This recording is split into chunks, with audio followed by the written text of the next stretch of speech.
Aulia sebagai pemateri kedua. Saya Amelia Nabila sebagai pemateri ketiga. Saya Nurul Katerina Kamalia sebagai notulen. Baiklah, untuk pemateri pertama, saya persilakan untuk membaca materi tersebut. 1. Dampak negatif di pasar bangkalan. Penelitian ini bertujuan untuk mengetahui dan menganalisis dampak keberadaan mahal Bangkalan Plaza terhadap perdagangan pasar tradisional KI Lemah Luhur di Kabupaten Bangkalan tahun 2016-2017. Data yang digunakan merupakan data primer dan sekunder. Data primer diperoleh melalui wawancara secara mendalam berdasarkan kuesioner yang telah disiapkan dan pengamatan observasi terhadap perdagangan dan pembeli pasar tradisional. Analisis deskripsi digunakan untuk mengidentifikasi dampak keberadaan Mal Bangkalan Plaza terhadap pedagang pasar tradisional KI Lemah Luhur di Kabupaten Bangkalan.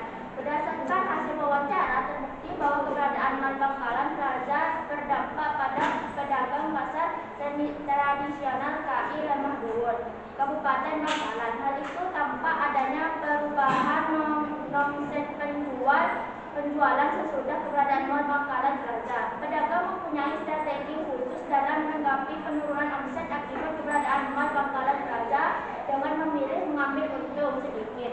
Diikuti dengan strategi diambil sopan santun dalam perdagangan dan melakukan pembenahan secara fisik maupun non-fisik pasar, terutama kebersihan pasar tradisional KI Lemah Luhur. 2. Dampak positif di pasar Bangkalan. Kabupaten Bangkalan terletak di ujung barat Pulau Madura yang memiliki garis pantai yang cukup luas. Dengan adanya hal tersebut menjadikan daerah Bangkalan memiliki banyak tambak. Ada yang berupa tambak ikan, tambak udang, dan sebagainya.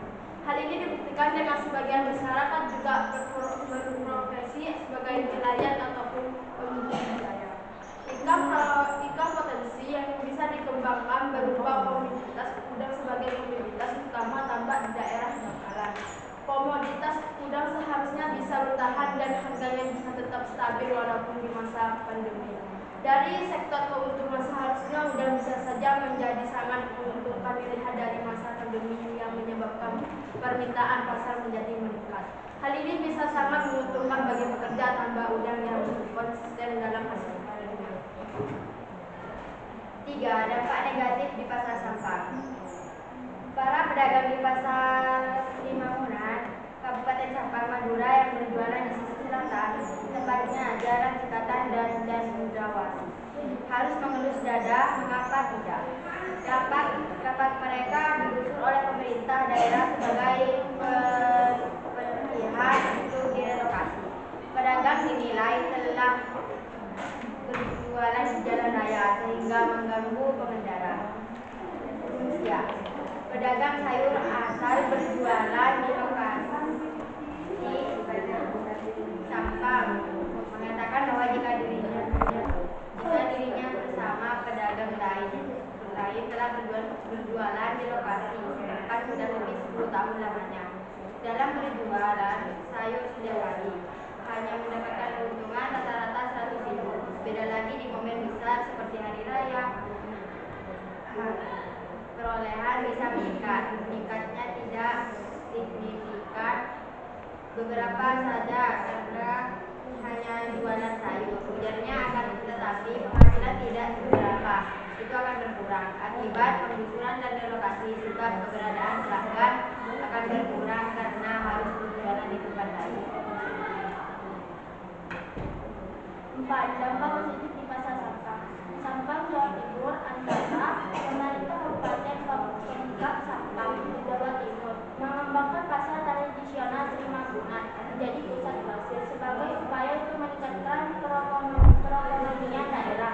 Pemkab Sampang telah memutuskan pasar Limangunan dibentuk seperti pusat grosir Surabaya (PGS) sehingga menjadi rujukan semua pedagang di kabupaten ini, kata Kepala Dinas Koperasi Perindustrian dan Perdagangan Diskoperidam Pemkab Sampang Cairnija di Sampang, Jawa Timur, Jumat. Salah satu tindakan yang kini mulai dilakukan Pemkab Sampang adalah merelokasi para pedagang sayur dan buah di Blok C pasar itu ke pasar tradisional Magdalena Jadi khusus Pasar Sri Magunan menjadi pusat grosir dan dikelola secara modern, sedangkan Pasar Magdalena menjadi pasar Palawija. Sesuai dengan peruntukannya, katanya selain itu sambung dia, relokasi pedagang sayur dan buah dari Pasar Sri Magunan ke pasar tradisional Magdalena, karena di jumlah pedagang yang berjualan di pasar tradisional di pusat kota Sabang itu melebihi kapasitas tampung kios yang tersedia di pasar itu. Apakah ada pertanyaan dari kelompok lain? Ada.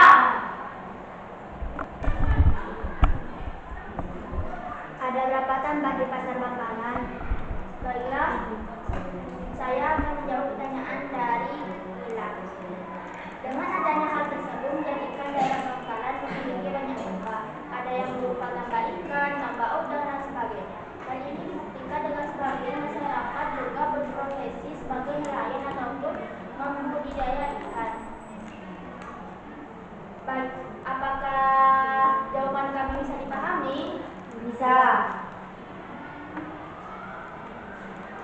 Cukup sekian presentasi dari kelompok kami. Kurang lebihnya mohon maaf. Assalamualaikum.